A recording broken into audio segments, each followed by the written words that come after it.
सबसे पहले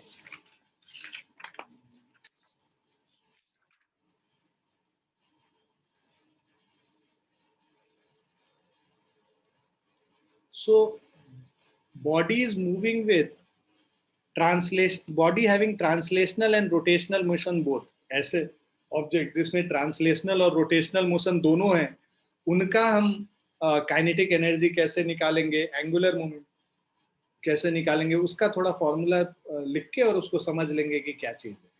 So kinetic energy of a body in combined translation and rotation. Bodies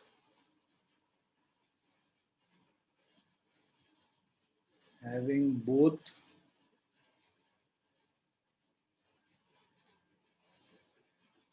translational and rotational motion.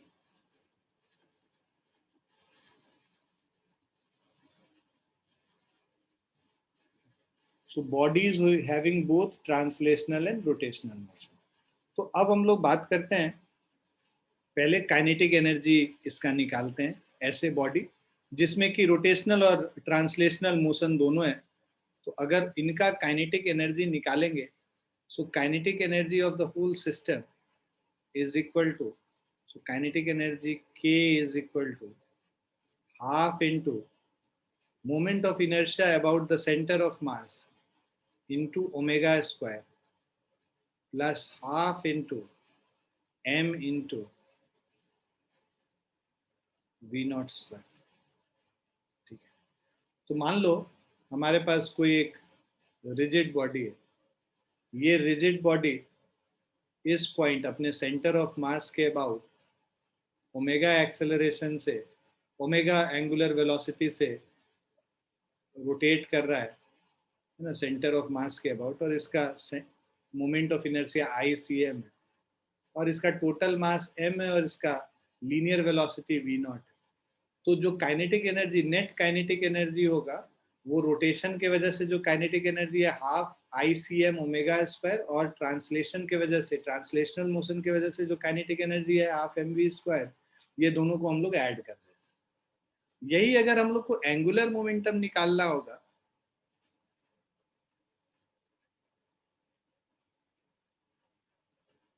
तो ये समझो कि एक रिजिड बॉडी है. ये रिजिड बॉडी v0 वेलोसिटी से जा रहा है इधर, और कोई एक ओरिजिन है. इस ओरिजिन के रेस्पेक्ट में इसका जो सेंटर ऑफ मास है, इसका ये जो पोजीशन वेक्टर है सेंटर ऑफ मास का, वो r0. ठीक है. r0 is the position vector, right, and v0 is the speed. So अब O is the center of mass, right, or moment of inertia about center of mass is ICM, and the mass of this object is equal to m. So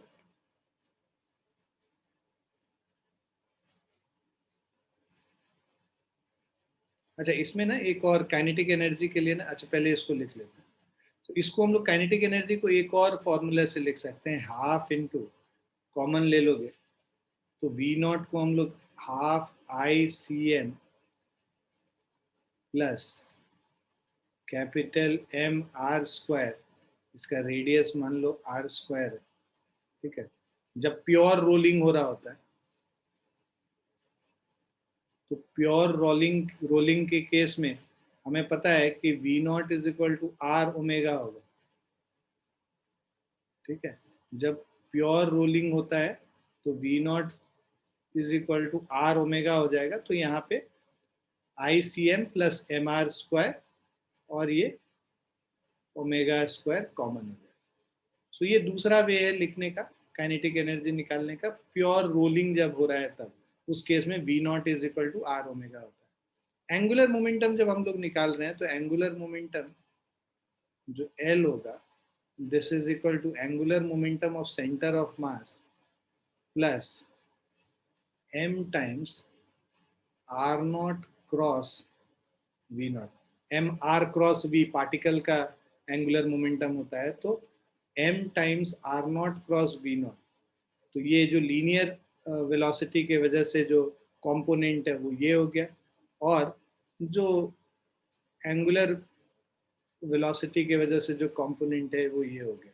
so L is equal to L centre of mass, मतलब I centre of mass into omega, I omega plus M are not cross we not. ठीक है, ये हमारा net moment angular momentum है किसी object का जो कि ट्रांसलेशनल, जिसमें ट्रांसलेशनल और रोटेशनल मोशन दोनों हो।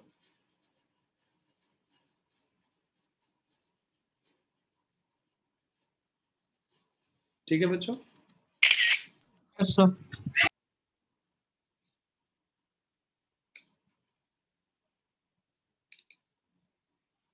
लिख लिया आपने?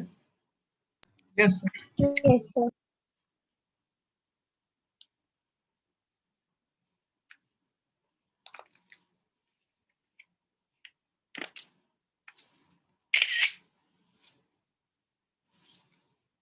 The purpose of doing all this was, you know, from now on जो भी क्वेश्चन हम लोग करेंगे उसमें ट्रांसलेशनल रोटेशनल मोशन साथ में हो रहा होगा बहुत सारे क्वेश्चंस में, तो इसीलिए ये कॉन्सेप्ट जानना जरूरी था, है ना। ट्रांसलेशनल और रोटेशनल मोशन दोनों को हम अलग अलग कंसिडर करते हैं, और वहाँ पे भी हम एंगुलर मोमेंटम वगैरह जब कंजर्व करेंगे तो एंगुलर मोमेंटम हम लोग को पता होना चाहिए कि लीनियर जो m r cross v plus of I omega दोनों को ऐड करके हम लोग को नेट एंगुलर मोमेंटम निकलेगा, जैसे इस क्वेश्चन में हम लोग करेंगे भी।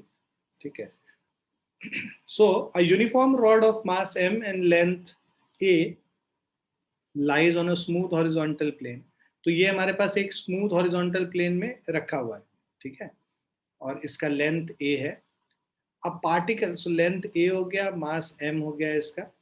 अब particle of mass m moving at a speed v, तो इसमें एक स्मॉल पार्टिकल मास m का है, इसका मास कैपिटल m है। ठीक है, moving at a speed v perpendicular to the length of the rod strikes it at a distance a/4 from the centre, तो ये देखो सेंटर से a/4 डिस्टेंस पे ये इसको स्ट्राइक कर रहा है ऑफ मास m, और ये किस स्पीड से जा रहा है, v स्पीड से जा रहा है परपेंडिकुलर टू द रॉड, आके यहाँ पे टकराएगा। ठीक, now and stops after the collision, टकराने के बाद ये मास m जो है रुक जाता है और ये मूव करने लगेगा, दूसरा वाला मूव करने लगेगा, तो ये स्टॉप कर जाता है, it stops after collision, right. The velocity हम लोग को निकालना है, find the velocity of the centre of the rod and the angular velocity of the rod about its centre just after the collision, angular velocity and linear velocity just after the collision. बाद में कुछ और भी चीजें होंगी, but just after the collision हम लोग linear momentum और एंगुलर मोमेंटम दोनों कंजर्व कर सकते हैं। So by conservation of linear momentum पहला, ठीक है,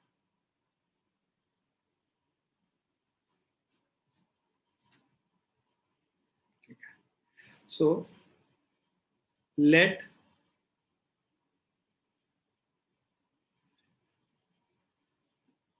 let the velocity of rod just after collision is equal to v, तो ये जो वेलोसिटी ऑफ रॉड है जस्ट आफ्टर कोलिजन, इसका हम वेलोसिटी v मान लेते हैं, राइट। और इसका पोजीशन वेक्टर मान लो a पॉइंट ना, इसका इनिशियल पोजीशन था जहाँ पे ओरिजिन हम मान लेते हैं, और इससे इसका जो सेंटर का जो पोजीशन वेक्टर है वो आर नॉट है। आर नॉट और वी क्या है, दोनों सेम डायरेक्शन में, ठीक है, पैरेलल है, तो जो हम लोग m are not cross v कर रहे थे वहां पे वो जीरो हो जाएगा, वो अभी हम लोग देखेंगे भी।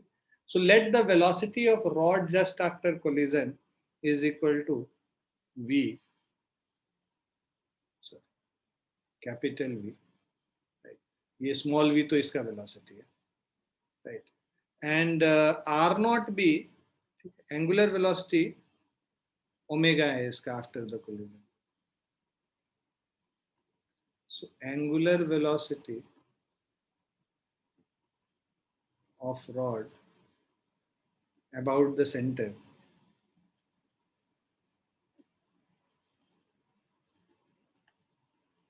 is equal to omega just after the collision. Right? ये दो चीज हम लोगों ने किया. अब ए पार्ट अगर हम लोग करें, since net force acting on the system is zero, since there is no external force, so since there is no external force acting on the system, तो एक्सटर्नल फोर्स नहीं लग रहा है तो मोमेंटम, लीनियर मोमेंटम कंजर्व्ड रहेगा.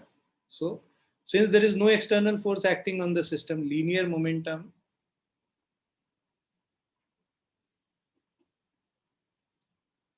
of the system remains conserved.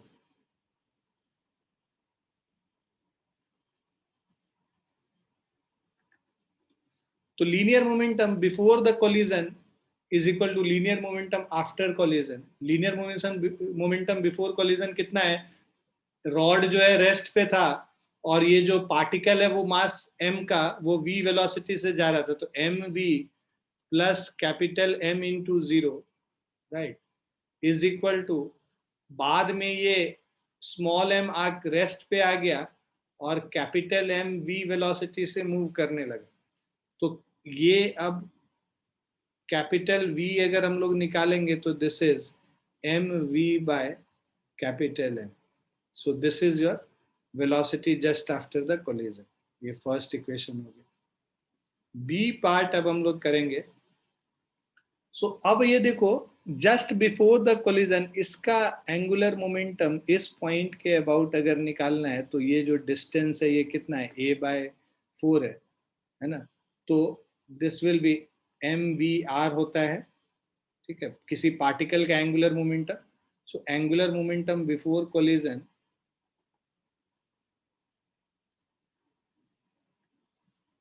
Angular momentum before collision, rod तो rest पे है, बस स्मॉल m मूव कर रहा है, तो mv इंटू r होता है. तो ये कितना है? a/4 है. तो mv into a/4,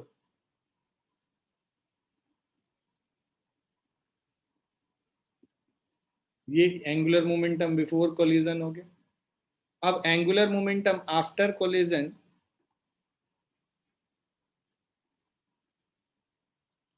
just after collision let's say हम लोग बात कर रहे हैं, तो जस्ट आफ्टर कोलिजन ये क्या होगा?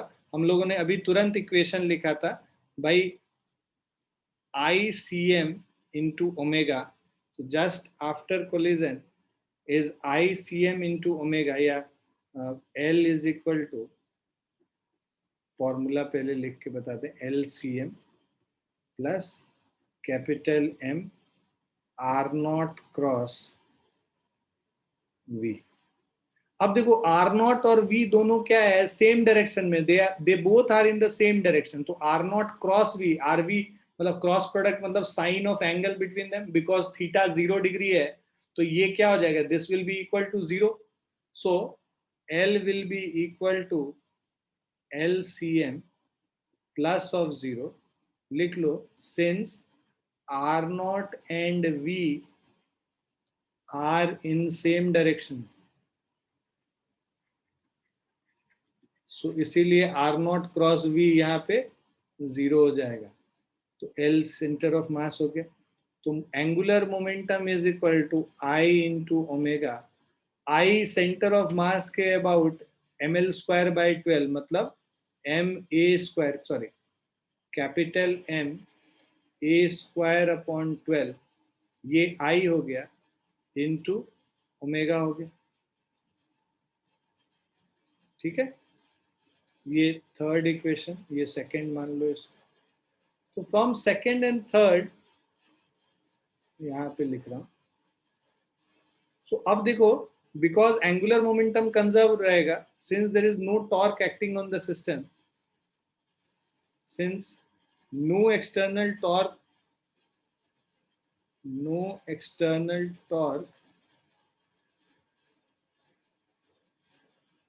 is acting on the system, angular momentum remains conserve. External torque नहीं लग रहा. जब एक्सटर्नल फोर्स नहीं लगता है तब लीनियर मोमेंटम कंजर्व रहता है. एक्सटर्नल टॉर्क नहीं लगेगा सिस्टम पे तो एंगुलर मोमेंटम कंजर्व रहेगा. एक्सटर्नल टॉर्क नहीं लग रहा है, एंगुलर मोमेंटम कंजर्व रहेगा.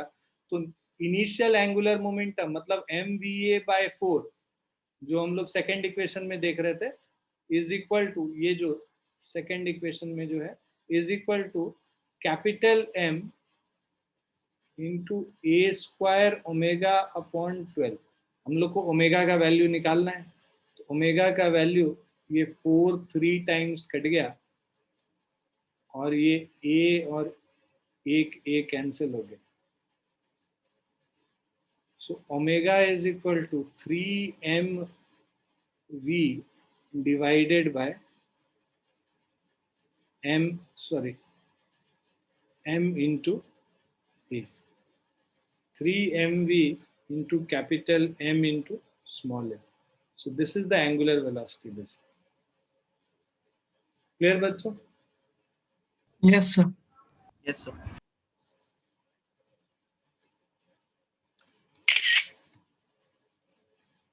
बहुत इंपॉर्टेंट कॉन्सेप्ट है बेसिकली ये वाला चीज जो है ना, एंगुलर मोमेंटम का कंजर्वेशन. और ये कैसे एंगुलर मोमेंटम हम लिखते हैं उस ऑब्जेक्ट का जो कि जिसमें कि लीनियर मोशन भी होगा और एंगुलर मोशन भी होगा. इसको समझना बहुत जरूरी है. एक बार ये खत्म होगा तो उसके बाद फिर हम लोग बहुत डिफिकल्ट क्वेश्चंस भी उठाएंगे जो कि तुमको एडवांस में काम आएगा और जो कि तुम्हारे पूरे कॉन्सेप्ट को क्लियर करेगा. ये जिसमें कि ऐसे मोशंस जहाँ पे, जब हम पहले भी बोले थे, सबसे ज्यादा इंपॉर्टेंट यही है समझना कि जब लीनियर मोशन और एंगुलर मोशन दोनों साथ में हो रहा था, मतलब रोटेशन और ट्रांसलेशनल मोशन दोनों साथ में हो रहा होता है, तब कैसे हम ऑब्जेक्ट्स को समझते हैं और उसके क्वेश्चंस करते हैं, ये सबसे ज्यादा इंपॉर्टेंट. क्लियर है बच्चों? लिख लिया? Yes, sir.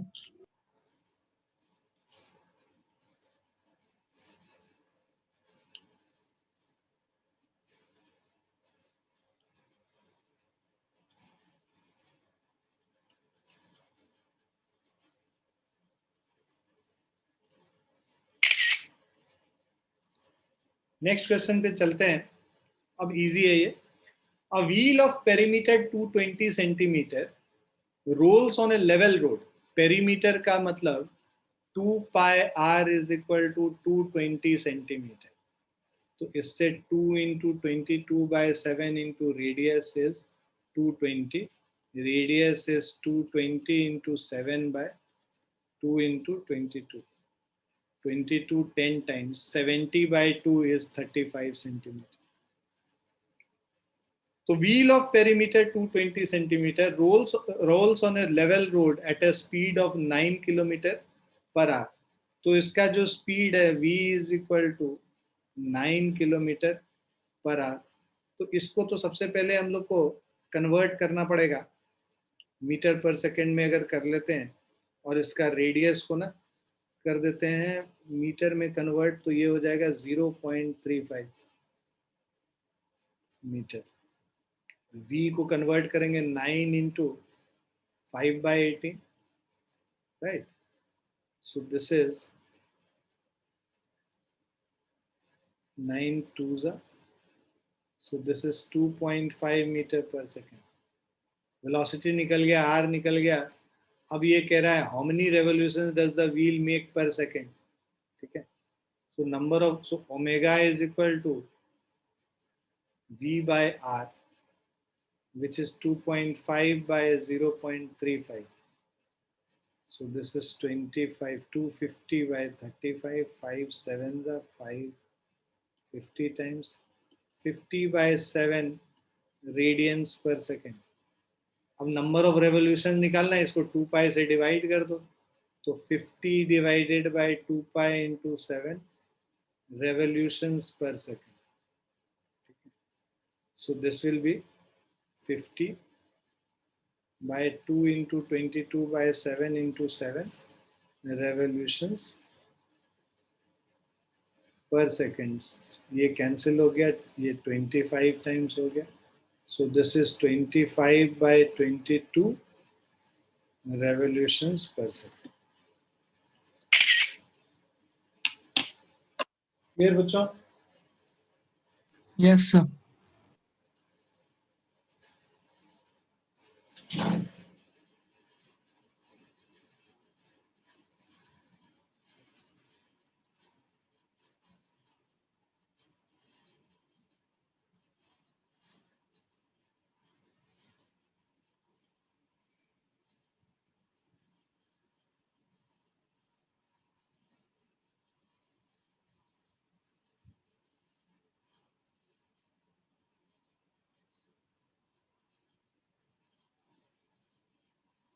लिख लिया बच्चों?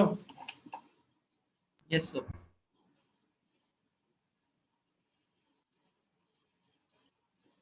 नेक्स्ट क्वेश्चन वो काइनेटिक एनर्जी पे बेस्ड है, जिसमें कि ट्रांसलेशनल और रोटेशनल मोशन दोनों हो रहा है उसका. A cylinder is released from rest from the top of an incline of inclination theta at angle at length L and length L. So हमारे पास एक सिलेंडर है, यहां पर से इसको रिलीज किया हमने, ठीक है, और at the from the top of an incline, इसका जो लेंथ है इंक्लाइन का, the length of the incline is L, right? So from the top of the incline, angle इसका theta दे रखा है, right? Now if the cylinder rolls without slipping, pure rolling का case है ना, what will be its speed when it reaches the bottom? तो हम लोग को जब ये सिलेंडर यहाँ पे पहुंच जाएगा तो उस समय क्या स्पीड है वो हम लोगों को निकालना है, ठीक है. तो release from rest initially u is equal to 0 है, फाइनल स्पीड हम लोग को v निकालना है, ठीक है. तो अब यहाँ पे बेसिकली ये जो हाइट है, ये हाइट अगर हम लोग देखते हैं, so this is equal to L sin theta, right. तो the loss in potential energy is actually the gain in kinetic energy, right? तो यहाँ पे देखो सिलेंडर रोल कर रहा है, राइट, रोलिंग का केस है. सो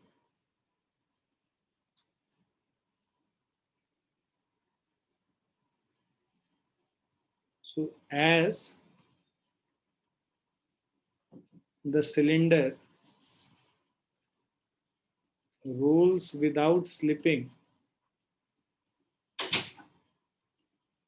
ठीक है, तो इस केस में v is equal to omega r आता है, ठीक है, या फिर omega is equal to v by r लिख लो, ठीक है. फर्स्ट हो गया. Now gain in kinetic energy is equal to loss in potential energy.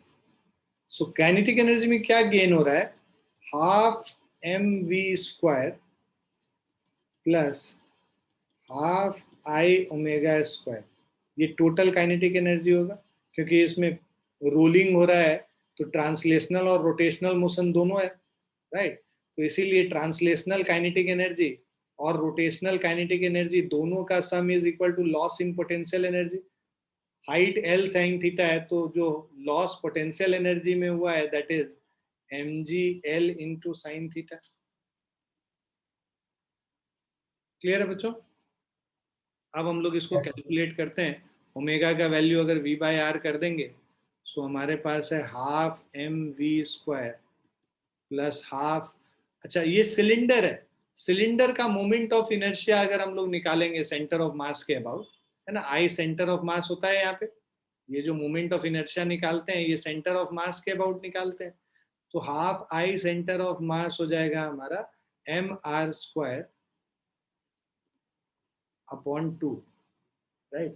So moment of inertia about the center of mass of a cylinder is mr square by 2.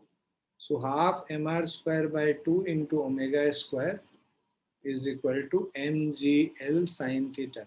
मास दोनों तरफ cancel कर लेंगे, ठीक है, और इसको हम लोग लिख सकते हैं v²/2 प्लस ये जो ओमेगा आर को भी हम लोग v लिख सकते हैं, v²/4 हो जाएगा। So v²/2 plus v²/4 is equal to GL sin theta. तुम लिख लेना since v is equal to omega r. तो हम लोगों ने ओमेगा आर को v से रिप्लेस कर लिया, तो v²/2 प्लस v²/4 ये हो जाएगा 3v²/4 is equal to GL sin theta. So that means v square is equal to 4GL sin theta, 4GL sin theta upon 3। ये हमारा v square का वैल्यू है ना। So that means v is equal to 4/3GL sin theta इसका square. So v is equal to root under 4/3GL sin theta।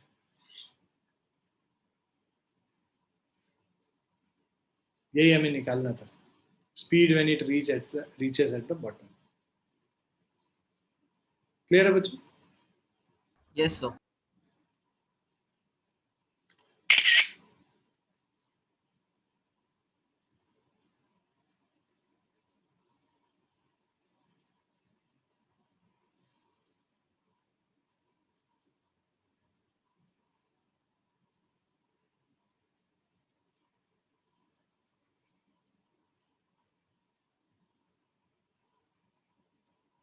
लिख लिया सभी ने?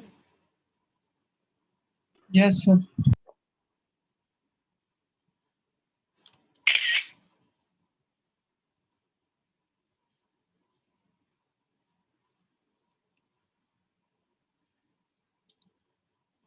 नेक्स्ट क्वेश्चन है, a sphere of mass m rolls without slipping on an inclined plane of inclination theta।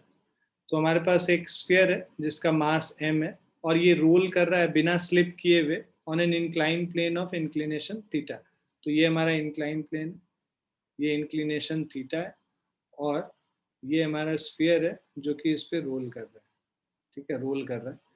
Find the linear acceleration of the sphere and the force of friction acting on it. हम लोग को एक linear acceleration a निकालना है और friction force निकालना है। What should be the minimum coefficient of static friction to support pure rolling, right. तो कह रहा है रोल्स विदाउट स्लिपिंग। तो जब रोल्स विदाउट स्लिपिंग है मतलब यहाँ पे जो इस पॉइंट पे v is equal to omega r होगा, जो इंस्टेंटेनियस पॉइंट ऑफ कॉन्टैक्ट है। उसके बारे में हम लोग खैर बाद में पढ़ेंगे ज्यादा डिटेल में। तो जब प्योर रोलिंग होता है तो हमें पता है v is equal to omega r, ये रिलेशन फॉलो होता है जो इसके एंगुलर वेलोसिटी से। अच्छा, और ये बॉडी नीचे जो आएगा इस तरफ जो फोर्स लगेगा, इसका फ्री बॉडी डायग्राम बनाते हैं। तो ये mg sin थीटा इधर लगेगा, एक नीचे के तरफ एक जो फोर्स लग रहा है this is mg cos theta, और फ्रिक्शन फोर्स पीछे के तरफ लग रहा है F।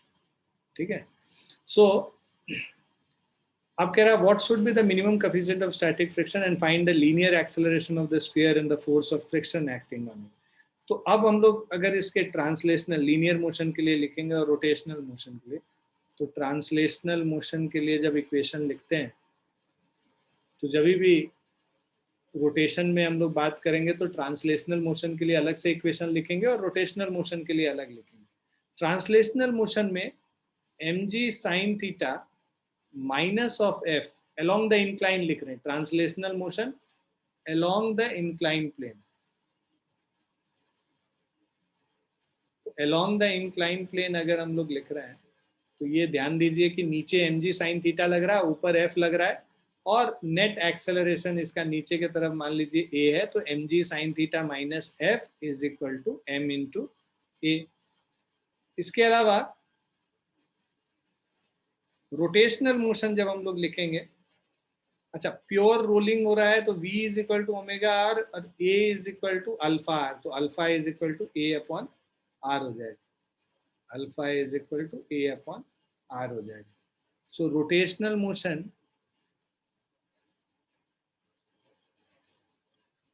जो हम लोग इसका इक्वेशन लिखेंगे, तो net torque acting on it on this cylinder. अब देखो सेंटर ऑफ मास यहाँ पे, टॉर्क अबाउट सेंटर ऑफ मास, बस इस फोर्स के वजह से, ये फोर्स तो सेंटर से पास ही कर रहा है, सारा फोर्स सेंटर से पास कर रहा है एक्सेप्ट एफ। तो ये एफ इसको किधर रोटेट कराएगा, इस तरफ से रोटेट कराएगा। तो जो एफ इंटू जो फ्रिक्शनल फोर्स एफ है into r, this is the torque due to frictional force. Torque due to frictional force is equal to I centre of mass into alpha, right. Alpha क्या है, ए by are है, और centre of mass के about moment of inertia निकालोगे, ये क्या दे रखा है, स्फीयर दे रखा है। स्फीयर का मोमेंट ऑफ इनर्शिया क्या होता है, 2/5 mr² होता है। सो 2/5 mr², सेंटर ऑफ मास के अबाउट हम लोग सेंटर ऑफ मास के अबाउट मोमेंट ऑफ इनर्शिया निकाल लिए। अल्फा को हम लोग ए बाय आर लिख लिए, राइट। तो अब f into r is 2/5 mr², a by r. हम लोगों को लीनियर एक्सेलरेशन निकालना है, तो लीनियर एक्सेलरेशन निकालने के लिए पहले तो इसको कट करो, r², एक r बचेगा, और ये r जो है इस r से फिर कैंसिल हो जाएगा। अब acceleration a is equal to 5f by 2m, ठीक है। एक मिनट, क्या गड़बड़ किया हमने, अच्छा सॉरी, लीनियर एक्सेलरेशन और ये दोनों चीज निकालना था ना। तो हमारा equation f is equal to 2/5 ma। तो हमारे पास दो इक्वेशन आ गया, पहला इक्वेशन ये है, ये दूसरा इक्वेशन ये है, राइट। अब हम लोग को फर्स्ट और सेकंड इक्वेशन को सॉल्व करना है। f is equal to 2/5 ma इसमें पुट कर लेते हैं, ठीक है। उससे एक्सेलरेशन हम लोग का निकल जाएगा फ्रॉम 1 and 2, दोनों इक्वेशन को कंबाइन करेंगे अगर हम लोग फर्स्ट और सेकंड इक्वेशन को, so mg sin theta minus frictional force 2/5 into ma is equal to ma। So इससे आ जाएगा mg sin theta is equal to 2/5 ma, इधर जाएगा तो 7/5 ma हो जाएगा। So mg sin theta is equal to 7/5 ma। अब m और m कैंसिल हो गया, a is equal to 5/7 into g sin theta, third equation. तो हम लोग को पहले लीनियर एक्सेलरेशन निकालना था, वो हम लोगों ने निकाल लिया यहाँ पे। सेकेंड पार्ट में फ्रिक्शन निकालना है, friction F is equal to 2/5 into m into a कितना है 5/7 इंटू जी साइन थीटा। इसको सॉल्व कर लेते हैं, 5 कट गया, तो जो फ्रिक्शन फोर्स F है this is 2/7 mg sine theta, ये हमारा फ्रिक्शन फोर्स होगा।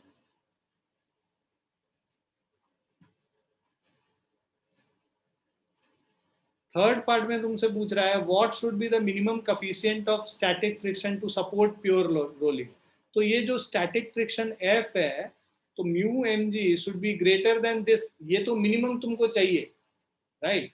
तो मतलब this mu m g cos theta should be greater than 2/7 mg sin theta, ठीक है। तो mu into n should be greater than friction force, so that means mu, अच्छा mg और mg कट गया, sin theta by cos theta tan theta होता है, mu should be greater than 2/7 tan theta. So minimum जो है वो 2/7 tan theta for pure ruling. Clear है बच्चों?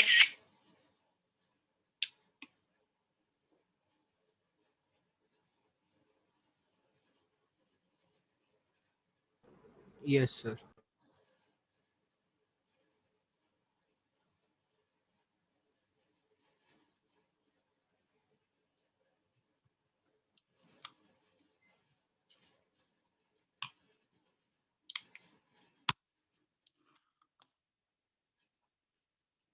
लिख लिया सबने?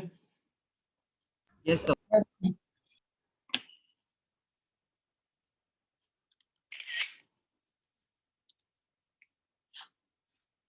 नेक्स्ट क्वेश्चन देखो, ये सब अब अपने आप में अच्छे क्वेश्चंस हैं, सारे क्वेश्चंस जो अभी हम लोग कर रहे हैं आज. Now this figure shows two cylinders of radius r1, radii r1 and r2 having moment of inertia i1 and i2. तो इस वाले सिलेंडर का है ना रेडियस r1 है, मोमेंट ऑफ इनर्शिया i1 है. इस वाले सिलेंडर का रेडियस r2 है, मोमेंट ऑफ इनर्शिया i2 हो गया. अबाउट देयर रेस्पेक्टिव एक्सिस, है ना, उनके एक्सिस के about. Initially the cylinders rotate about their axis with angular speed omega 1 and omega 2. तो ये सिलेंडर ओमेगा 1 से इधर रोटेट कर रहा है और ये जो है इस डायरेक्शन में ओमेगा 2 से रोटेट कर रहा है. The cylinders are moved closer to each other keeping the axis parallel. तो एक्सिस को पैरेलल रख के इन सिलेंडर्स को बिल्कुल एक दूसरे के पास लेके आ गए और कांटेक्ट में रख दिया. ठीक है.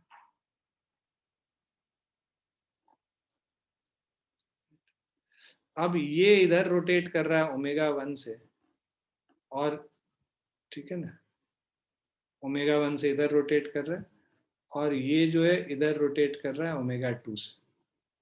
सो ये ओमेगा 1 से, ये ओमेगा 2 से. ठीक है. और मोमेंट ऑफ इनर्शिया हमें पता ही है, इसका I1 है, इसका I2 है. सॉरी, ठीक है. इसका रेडियस R1 है और इसका रेडियस R2 है. ठीक. The cylinders are moved closer to touch each other, keeping the axis parallel. The cylinders first slip over each other. अब भाई यहाँ पे तुम आओगे, ये ओमेगा 1 स्पीड से जा रहा है, ओमेगा 2 स्पीड से जा रहा है, तो इसका जो लीनियर वेलोसिटी रहा होगा इस मोमेंट पे वो कितना रहा होगा, ओमेगा 1 इंटू R1, और इसका लीनियर स्पीड क्या रहा होगा, ओमेगा 2 इंटू R2 होगा ना बच्चों. तो ये एक ही पॉइंट का दो लीनियर वेलोसिटीज है. तो लीनियर वेलोसिटी जब तक दोनों का सेम नहीं होता है तब तक ये एक दूसरे के ऊपर स्लिप करेगा. ठीक है ना. So the cylinders are move closer to touch each other keeping the axis parallel. The cylinders first slip over each other at the contact, but the slipping finally ceases due to friction between them. Find the angular speed of the cylinder after the slipping ceases. तो जब slipping seize कर जाता है तो angular speeds of cylinders हम लोग को निकालना है, दोनों का फाइनल एंगुलर स्पीड निकालना है जब स्लिपिंग रुक जाता है. मतलब मान लो इसका final angular speed omega 1 dash है और इसका ओमेगा 2 डैश है, जो कि स्लिपिंग को रोकने के बाद हो रहा है, उस समय का हम लोग को ये निकालना है. तो जब स्लिपिंग सीज करेगा मतलब स्लिपिंग रुकेगा, उस समय लीनियर स्पीड है ना, जो पॉइंट ऑफ कांटेक्ट है वहां पे जो लीनियर स्पीड है दोनों सिलेंडर का वो इक्वल होगा, जैसा कि मैं बता रहा था. ठीक है.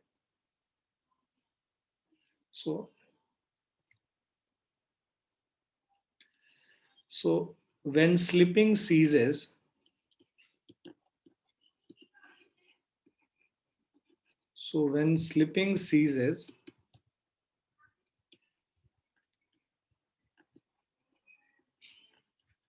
the linear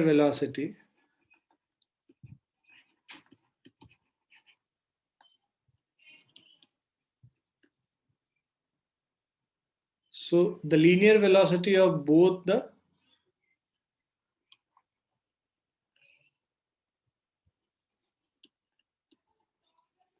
cylinders is same at point of contact.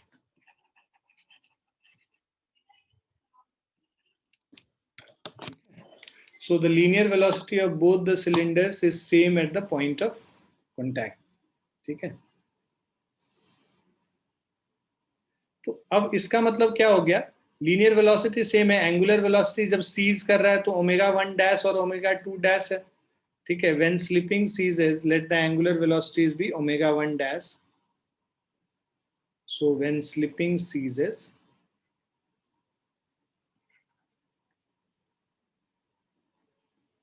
the angular velocity of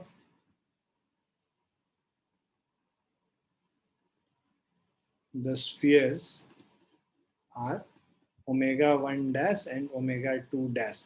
तो जब लीनियर वेलोसिटी सेम है इस पॉइंट ऑफ कांटेक्ट पे, ठीक है, तो omega 1 dash into R1 linear velocity क्या होता है, ओमेगा इंटू आर होता है, is equal to omega two dash into R two. इसका लीनियर वेलोसिटी इस पॉइंट, इसके रिम पे जो सरकमफेरेंस पे जो लीनियर वेलोसिटी है v1, वो omega one dash R one होगा, और v2 जो होगा omega two dash R two होगा, और दोनों सेम होना चाहिए। ठीक है, so omega one dash is equal to omega one dash R one is equal to omega two dash R two. ये पहला रिलेशन हो गया यहाँ पे। ठीक, अब जो ये एंगुलर वेलोसिटी में चेंज आया है, ये किसके वजह से आया, फ्रिक्शन फोर्स की वजह से आया है, right. So due to friction between them, let the friction force be F. So let the friction force be F, जो कि दोनों पे लग रहा है, दोनों के स्पीड को चेंज कर रहा है, एंगुलर स्पीड को। सो torque on the first cylinder ये जो होगा, ये F_r1 लगेगा और दूसरे पे F_r2 लगेगा, है ना। हम एज्यूम करते हैं कि ओमेगा वन R1 जो है ओमेगा टू R2 से बड़ा है। ठीक है, सो torque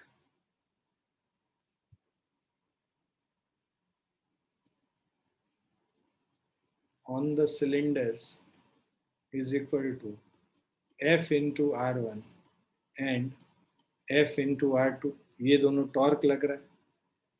late omega R1 is greater than omega two R2, omega one R1 जो है ओमेगा टू R2 से बड़ा है, मतलब इनिशियली इसका जो लीनियर वेलोसिटी है इससे लीनियर वेलोसिटी ज्यादा है। तो ओमेगा वन R1 का ज्यादा है तो उसका स्पीड कम होगा, मतलब डीसेलरेट करेगा, और ये जो ओमेगा टू R2 है उसका स्पीड बढ़ेगा, एक्सेलरेट करेगा। सो इस पे जो एंगुलर इम्पल्स लग रहा है, राइट, सो दिस इज, मान लो t टाइम के बाद, ठीक है, t टाइम के बाद ये दोनों का स्पीड सेम हो जाता है। Late the friction acts for time t, तो जो इम्पल्स होगा इसके वजह से, एंगुलर इम्पल्स,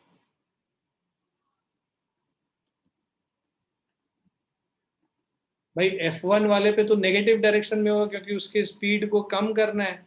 तो एंगुलर इम्पल्स जो पहले वाले स्फीयर में है, that is -F_r1 into T, और दूसरे पे जो है plus of F_r2 into T, ये दोनों एंगुलर इम्पल्स लग रहा है। अब दोनों को अगर हम लोग लिखे, मतलब पहले वाले को -F_r1 into t is equal to I1 change in angular momentum omega one dash minus omega, और दूसरे वाले में अगर हम लोग देखते हैं तो F_r2 into t is equal to I2 into omega two dash minus omega two, ये ओमेगा वन।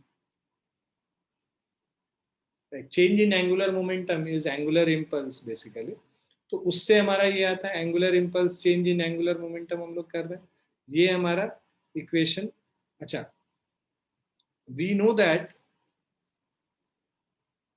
जो, अब ये जो जितना इसके अंदर जो चेंज आया है ना, एंगुलर मोमेंटम में, और जो यहाँ पे जो चेंज है एंगुलर मोमेंटम में, राइट। तो अगर आप क्या करो कि इसको दोनों तरफ देखो, ये t जो है इसको अगर हम लोग f को यहाँ से रिप्लेस कर लेते हैं इस पे, राइट। सो f इंटू टी, अगर मान लो ये फर्स्ट, ये सेकेंड इक्वेशन हो गया और थर्ड इक्वेशन, इन दोनों को सॉल्व करते हैं, सेकेंड और थर्ड को अगर हम लोग, तो हमारे पास जो इक्वेशन आएगा, एफ टी की जगह इसको सब्स्टिट्यूट कर देते हैं, तो हमारे पास आएगा minus of I2 into omega two dash minus omega t divided bye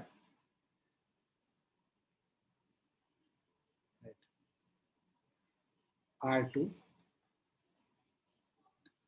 into R1 is equal to I1 into omega 1 dash minus omega 1।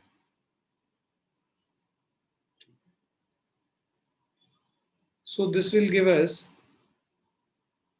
Minus of, ये R1 को इधर लेके चले जाएंगे तो हमारे पास आ जाएगा -I2 into omega 2 dash minus omega 2 divided by R2 is equal to I1 by R1 omega 1 dash minus omega 1। ठीक है, यहाँ तक लिखो, उसके बाद फिर हम रब करके फिर से करेंगे because we'll have to solve, ये थोड़ा लंबा क्वेश्चन है। लिख लिया आपने? Yes, sir.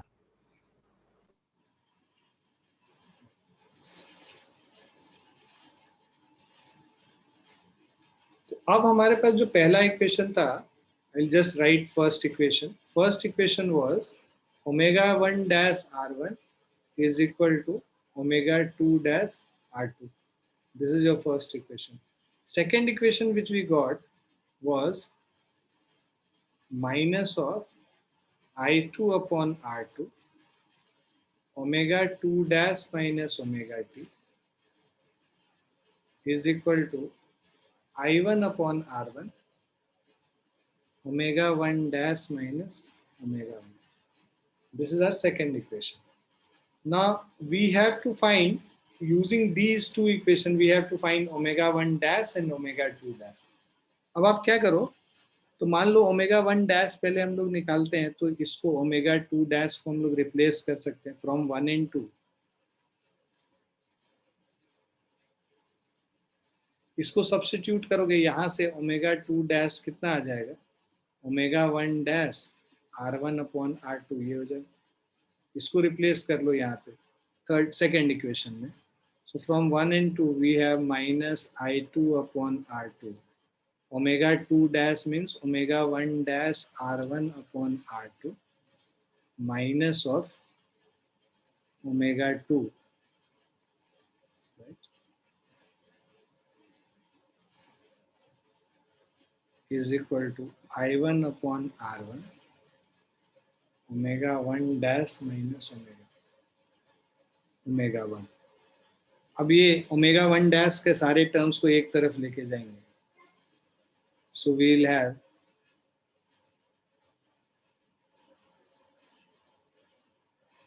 minus of I2 omega 1 dash R1 divided by R2 square plus I2 omega 2 upon R2 is equal to I1 omega 1 dash upon R1 minus I1 omega 1 R1। अब इसको omega 1 dash वाले सबको एक तरफ लेके चले जाओ, तो we'll have I2 omega 2 by R2 plus I1 omega 1 by R1 is equal to, we have omega 1 dash अगर हम लोग कॉमन ले लेते हैं तो I1 by R1 plus of I2 R1 divided by R2 square.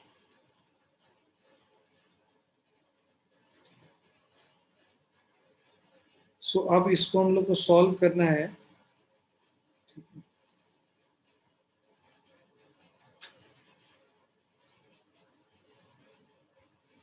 So omega 1 dash का value निकालना है। उसके पहले ना इसको थोड़ा सा हम लोग अरेंज कर लेते हैं। I2 omega 2 R1 plus I1 omega 1 R2 divided by R1 R2 is equal to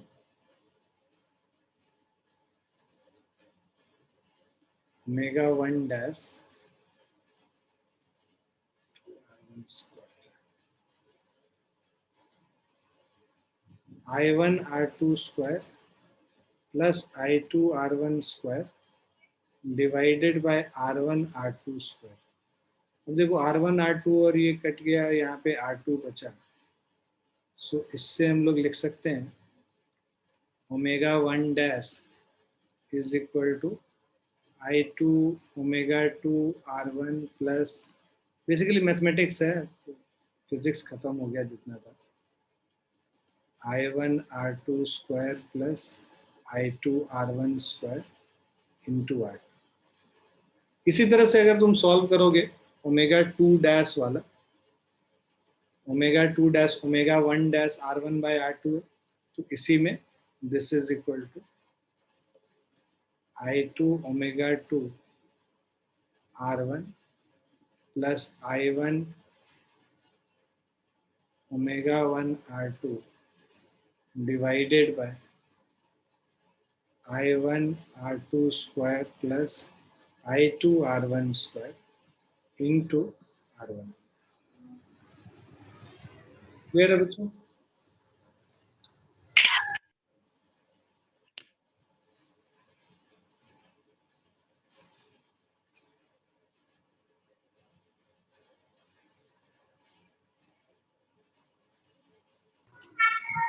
आराम से। हो गया, समझ में आ गया? Yes, sir.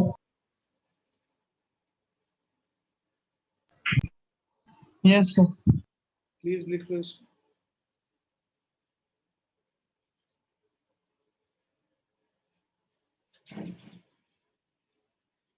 हो गया सर।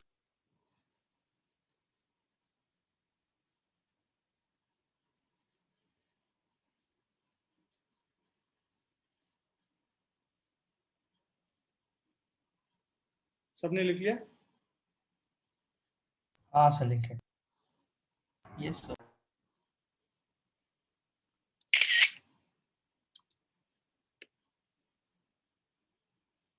अब ये क्वेश्चन है जो कह रहा है cylinder of mass m is suspended through 2 strings, 2 string ऐसे लपेटा हुआ है इस पे और इसको छोड़ दिया हमने। तो ये क्या है, ये इधर रोल करता हुआ खुलता हुआ चला जाएगा, इस तरफ रोल करेगा और ये रोल करके ऐसे खुलता हुआ चला जाएगा, right?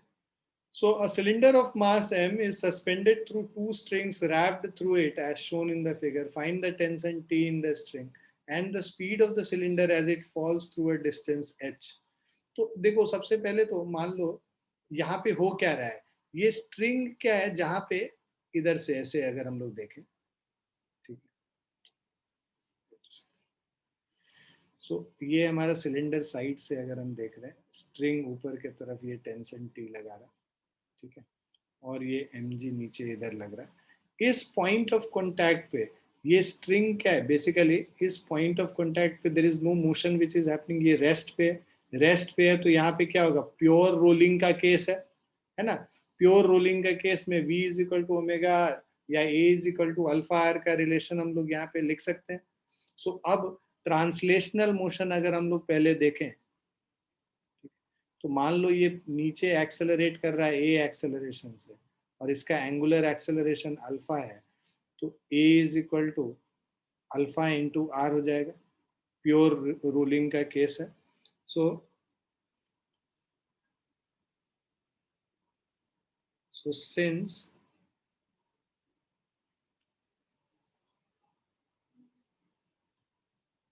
the point which is in contact with cylinder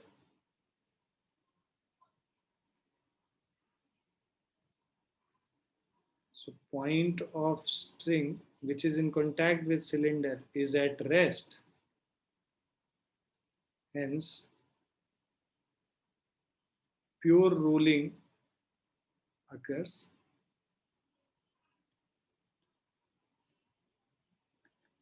और जब प्योर रोलिंग होगा तो basically A is equal to alpha into are.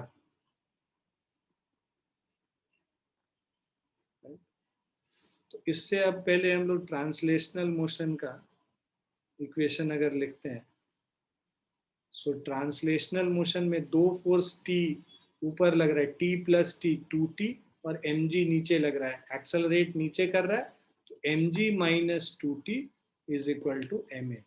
First equation आ गया। अब जब हम लोग इसका रोटेशनल मोशन के लिए जब इक्वेशन लिखेंगे, सो रोटेशनल मोशन में जो टॉर्क है टी से, जो टेंशन टी है उसके वजह से टॉर्क होगा t into are.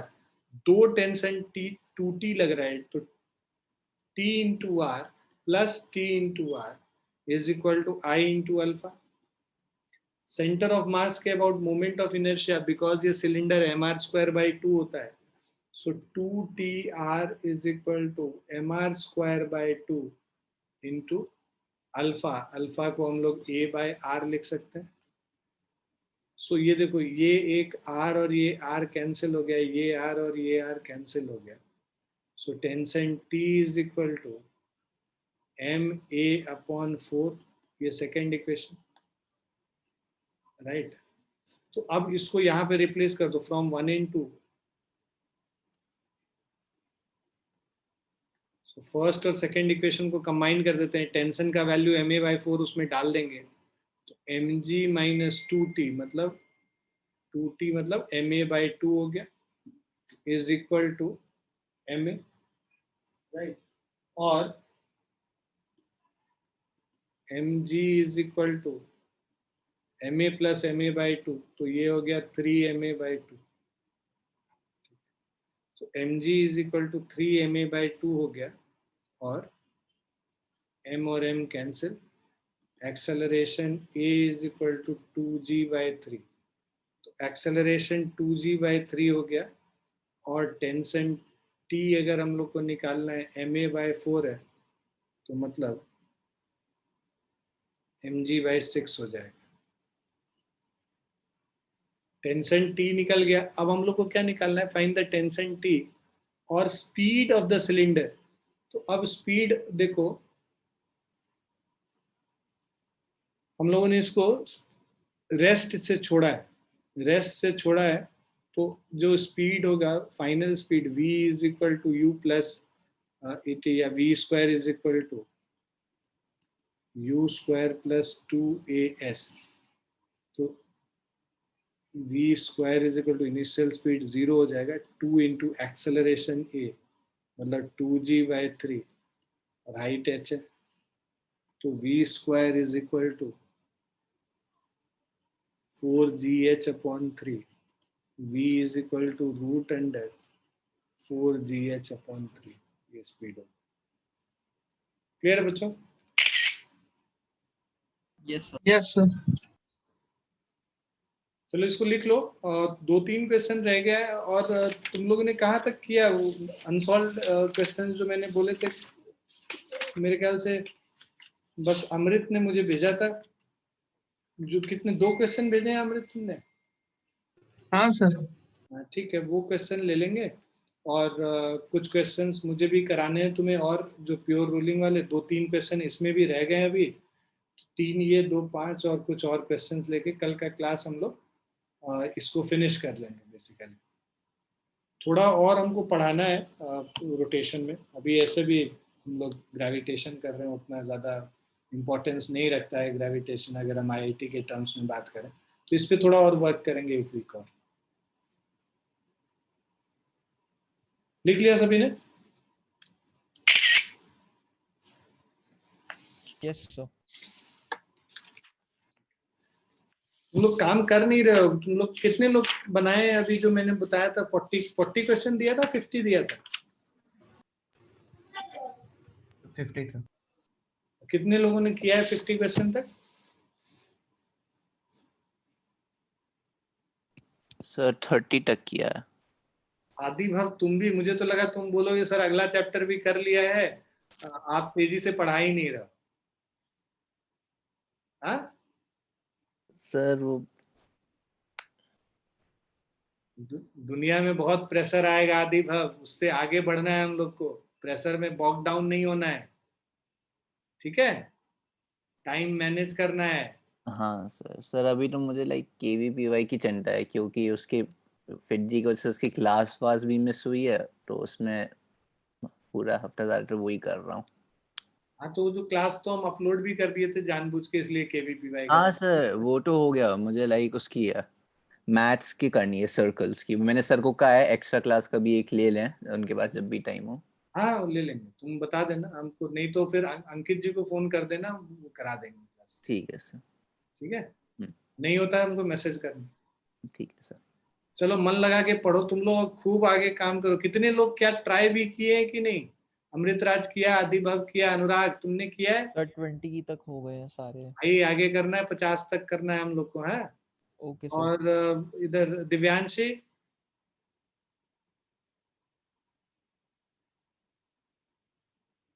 Madhav, sir 17-18 के आसपास तक आई थिंक। हाँ 17-18 तक तो क्वेश्चन ही नहीं है, ऐसे ही बकवास है, उसको बैठ के क्या समय काट रहा है उस पर। मेघा, सहज, आप लोग का क्या स्टेटस? सर 30 क्वेश्चन हो गए। सहज, सर 26। बहुत बढ़िया।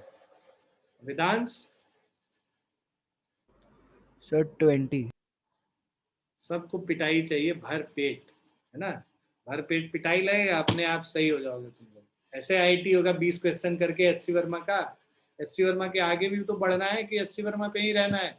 एचसी वर्मा से बस मेंस निकलेगा, एडवांस करना है तो साथ में और भी बहुत कुछ करना पड़ेगा। हम लोग आईआईटी देख रहे हैं ना सपना, कि एनआईटी में पढ़ना है हम लोग को? बताओ भाई, आईआईटी जाना है एनआईटी जाना है? IIT sir. आईआईटी, तो आईआईटी जाना है तो उसके लिए फिर मेहनत करना पड़ेगा, ऐसे नहीं चलेगा। ठीक है भाई, जल्दी जल्दी। एचसी वर्मा हम लोग को ना दिसंबर तक निपटा लेना है पूरा।